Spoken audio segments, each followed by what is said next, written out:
ក្រោយពីមានការសូត្រមន្តលោកឆាន់រួចក៏ដើរចេញមកខាងក្រៅមើលបងប្អូនខ្មែរយើងគាត់យកអីវ៉ាន់សូម្បីតែសម្លៀកបំពាក់អីអញ្ចឹងបងប្អូនអើយយកមកលក់អីអញ្ចឹងនិយាយពីថាអូយសប្បាយមែនទែនបងប្អូននិយាយពីទៅថាអ៊ូអរមើលទៅដូចមានអារម្មណ៍ថាដូចនៅស្រុកទេសខ្លួនឯងអញ្ចឹងណាចឹងបានថាបងប្អូនខ្មែរយើងគ្រប់គ្នា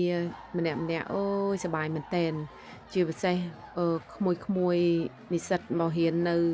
កោះតៃវ៉ាន់និយាយពីថាសប្បាយណាស់ពួកគាត់បានមានកម្មវិធីម្ដងបើមិនអញ្ចឹងទេ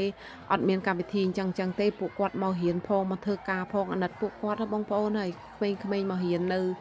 តៃវ៉ាន់នោះព្រោះអីអត់មានពេលវេលាសប្បាយទេបានតែថាពួកខ្ញុំមានកម្មវិធីអីអញ្ចឹងទៅនិយាយថាណេះដល់ហើយណែគឺថា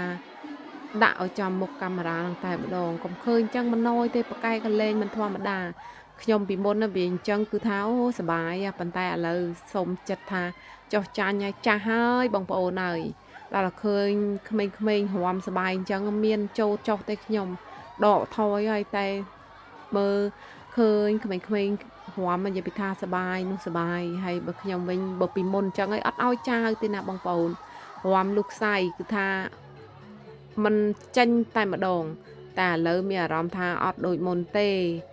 មានអារម្មណ៍ថាយើងអាយុកាន់ច្រើនទៅខត់នឹងការរាំនឹងតែម្ដងហើយជាពិសេស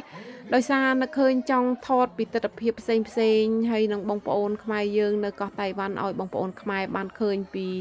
វប្បធម៌យើងហើយប្រពៃនៅតៃវ៉ាន់អញ្ចឹងណាគឺថាសប្បាយហ៎បងប្អូនហើយឃើញក្មេងៗសប្បាយអញ្ចឹងទៀតគឺថាខ្ញុំនេះក៏សប្បាយចិត្តដែរបងប្អូនហើយម្នាក់អើយណេះសិតតែមិត្តភ័ក្តិឲ្យបងប្អូន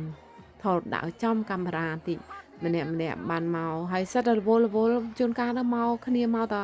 ប្រហែលម៉ោងហ្នឹងក៏ប្រញាប់ទៅផ្ទះវិញអញ្ចឹងទៅដោយសារខ្លាចអត់ហ៊ាននៅយូរខ្លាចល្ងាចស្ទះឡានស្ទះអីអញ្ចឹងណាបងប្អូននិយាយពីថាអូយបងប្អូនមើលទៅគឺសប្បាយតែម្ដងរាំវង់ក្បាច់អីក៏មានដែរញាក់ក៏មានអីក៏មាននិយាយទៅគឺថាវប្បធម៌យើងគឺថាធ្វើដូចតែខ្មែរអញ្ចឹងគ្រាន់ថាអត់មានជះទឹកជះអីអញ្ចឹងណាបងប្អូនតែបើថាប៉ាតម្សៅគឺប៉ាតអញ្ចឹងហើយខ្ញុំនឹងនិយាយពីថាកិច្ចពីម្សៅនឹងកិច្ចអត់ផុតតែម្ដងខំប្រឹងថាលាបម្សៅពីផ្ទះមកឡើងស្អាតដល់ពេលមកម្សៅបំពន់ឡើងកាន់តែខ្លាំងតែម្ដងអើយនិយាយទៅបងប្អូនហើយណែនិយាយពីថាណែនក្តន់ហើយពួកគាត់ចេះតែហៅខ្ញុំចូលរាំហើយខ្ញុំចូលរាំខ្ញុំអត់សូវចំណូលខាងដូចថាមនុស្សច្រើនពេកអញ្ចឹងរៀងថប់ហ៎បងប្អូនហើយបើខ្ញុំរាំតែខាងក្រៅគៀនហើយបងស្រីគឺគាត់ជាម្ចាស់សមាគម